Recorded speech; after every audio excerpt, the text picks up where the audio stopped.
رمضان کا اصل میں جو پروگرام ہے، میں پہلے ذرا تمہید نرس کر دوں، یہ ہم صرف واقف ہیں روزہ دن کا اور رات کو 1 گھنٹے کی تراویح۔ یہ بہت بڑا مغالطہ ہے، بہت بڑا مغالطہ ہے، بہت بڑا مغالطہ ہے۔ روز اصل میں رمضان کا پروگرام کیا ہے؟ دن بھر کا روزہ اور رات کے اکثر حصے کو قرآن کے ساتھ لے کر جاگنا۔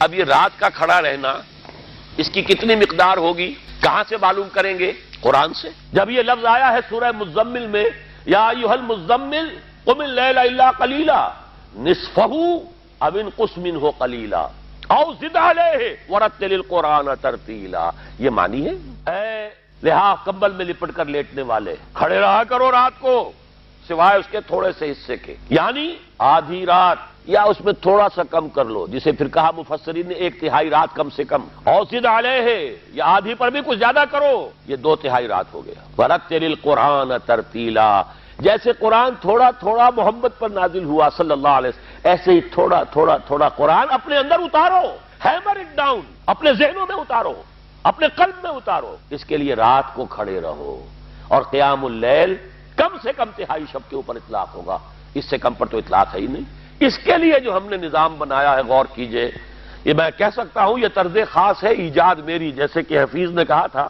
کیا پابند نئے نالے کو میں نے، یہ طرز خاص ہے ایجاد میری۔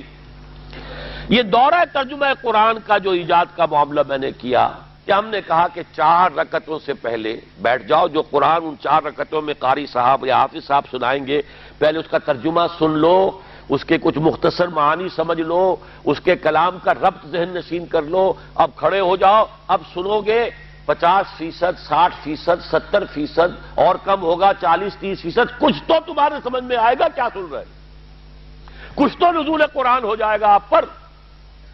یہ کیا ہے کہ کھڑے ہوئے زبان یار من ترکی ومن ترکی نمی ڈالو، اور وہ فرنٹیئر میل کی سپیڈ سے قرآن شریف پڑھ لیا گیا ہے، پڑھنے والے کو پتہ نہیں کیا پڑھ رہا ہوں میں۔ اکثر حفاظ تو عالم نہیں ہوتے، انہیں نہیں پتا ہوتا، وہ تو ان کی زبان کے اوپر ہے قرآن، ذہن میں تو ہے ہی نہیں۔ جیسے ٹیپ کے اوپر ہے، ویسے ٹیپ کے اوپر ان کی زبان کی ٹیپ ہے کوئی جس کے اوپر وہ قرآن ہے۔ اس حوالے سے اصل فائدہ جو ہے اس کے لیے یہ دورہ ترجمہ قرآن کا جو ہم نے آغاز کیا، 4 رکعت میں جو سننا ہے پہلے اس کا ترجمہ سن لو، اس کے کچھ مفہوم کو سمجھ لو، اور پھر پڑھو۔